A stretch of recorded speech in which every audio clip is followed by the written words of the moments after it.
Pretty early on, we hit, I think it was around 20 to 30,000 daily active users. We really saw a big opportunity to go upmarket and sell to enterprises. That was a point that we struggled to get traction in the market. Ultimately, if you're trying to build a B2B business, there's only two reasons that businesses pay you money. And it's because you're saving them money or you're making them more money. So I think going back, if we had the opportunity today, starting from day one.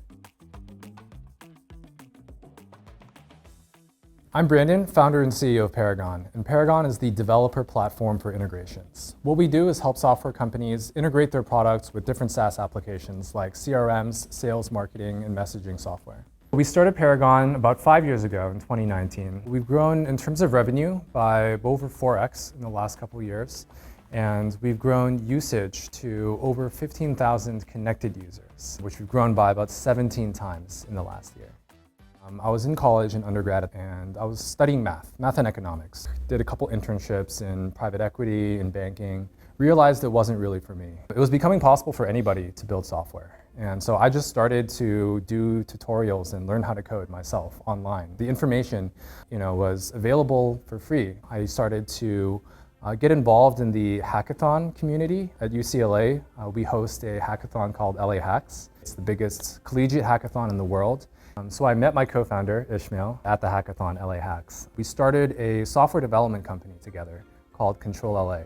We built custom software solutions for startups and corporations that wanted to build mobile or web applications. We did everything end to end, including branding, UI, UX, logos, landing pages, mobile apps, etc. We had the fortune of working with a lot of startups and a couple of really big companies, and so we got paid to learn and to have a lot of fun. Honestly, a large part of it was learning from other founders, and we got to kind of experience that alongside a lot of those founders that we were building with. I worked on Control LA with Ishmael for about a year. After that, I went to start an email company called Polymail. So we started Polymail around 2015. Email naturally is a very large market, billions of people, almost everybody in the world uses email.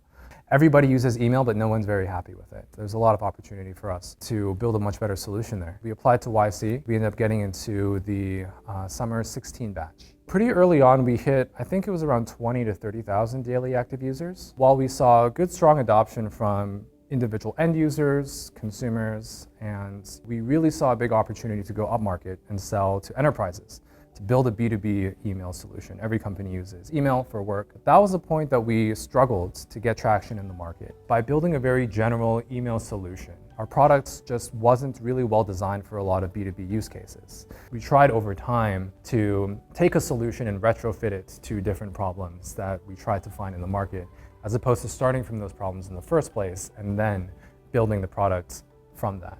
So I think going back, if we had the opportunity today, I would say starting from day one, in parallel with the product, I would also consider building a go-to-market strategy. When Ishmael and I first started Paragon, we looked back on our experience as developers. Eventually, what took us back and took me back to the problem that I had faced at Polymail.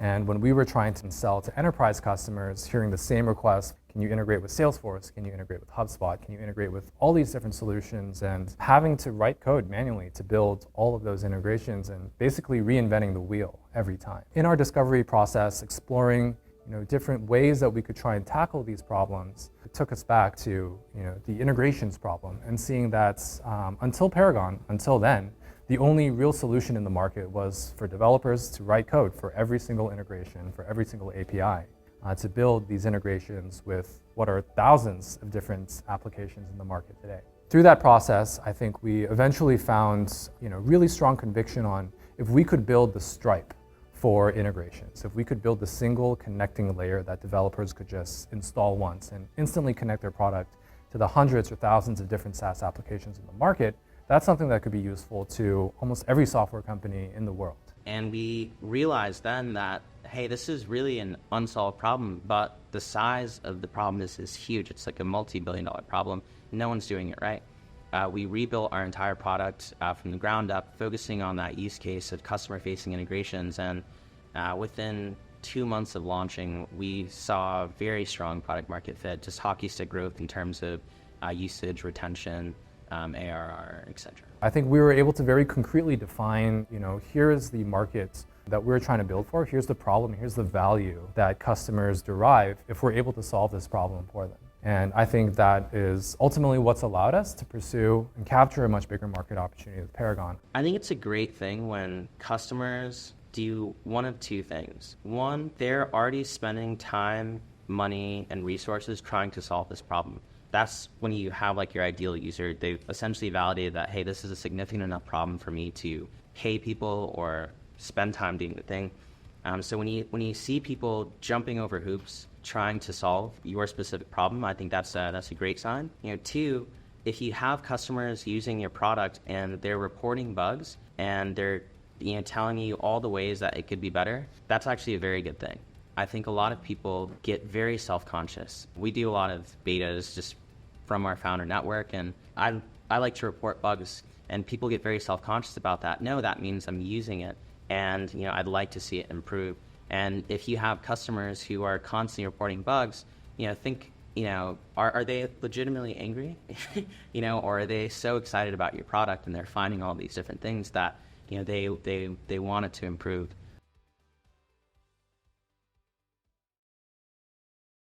Having gone through my first startup in Polymail, we were very intentional about doing when we first started Paragon was trying to get our first customers before we even built the product. As soon as we started to think of and test and validate different ideas, and as soon as we started to write the code for some of these ideas, we were doing this in parallel and trying to get customers, pitching customers, trying to basically validate our sales process at the same time, and trying to get customers to pay $30. Would they pay $50? Would they pay us $100 if we could deliver on this product that we're pitching them? And there's no better test than if a customer is willing to give you $50. Ultimately, it comes down to, are people willing to pay for it, or are they willing to keep paying for it? I think a lot of founders make the mistake of not charging for their product. And ultimately, if you're trying to build a B2B business, there's only two reasons that businesses pay you money.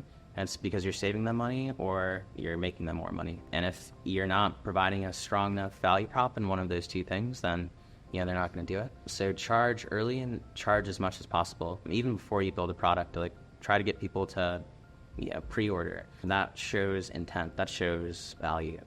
For B2B SaaS, pricing is generally pretty straightforward. There's a monthly subscription, and for any meaningful problem that you're solving for a business, I think you should be able to charge at a minimum $50 a month. If a company is not willing to pay $50 a month, that probably means you're not solving a big enough problem for them. I would say if you're selling a B2B product or you're trying to validate a B2B product in the market, start at $30 a month, which is where we started. And then if you get enough customers, be willing to buy your product at $30 a month, start asking for $50 a month. Start testing higher and higher price points. And I think doing that both is good for your growth, but also helps test the strength of your product market fit and how big of a problem is it that you're solving for these customers.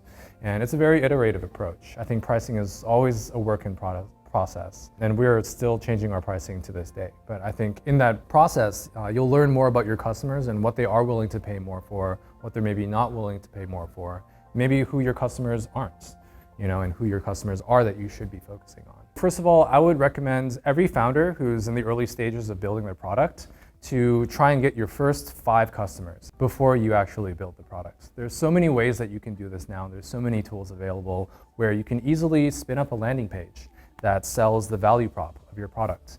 And you could buy a few ads, or you could send cold emails to your prospects to this landing page and see, do people convert?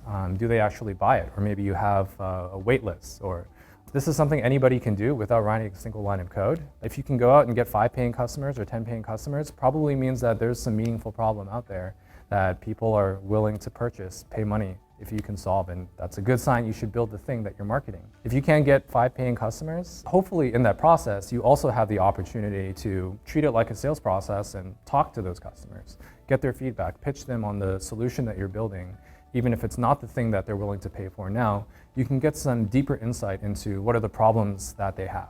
Maybe they're tangential. Maybe it's something completely different than what you had thought was the problem that you're solving. I think that process is even more valuable in terms of if customers are willing to give you feedback on what are the problems that they are willing to pay for, or the problems that they have, that can help you iterate and shift your product approach, shift your strategy, and eventually you will find something that people are willing to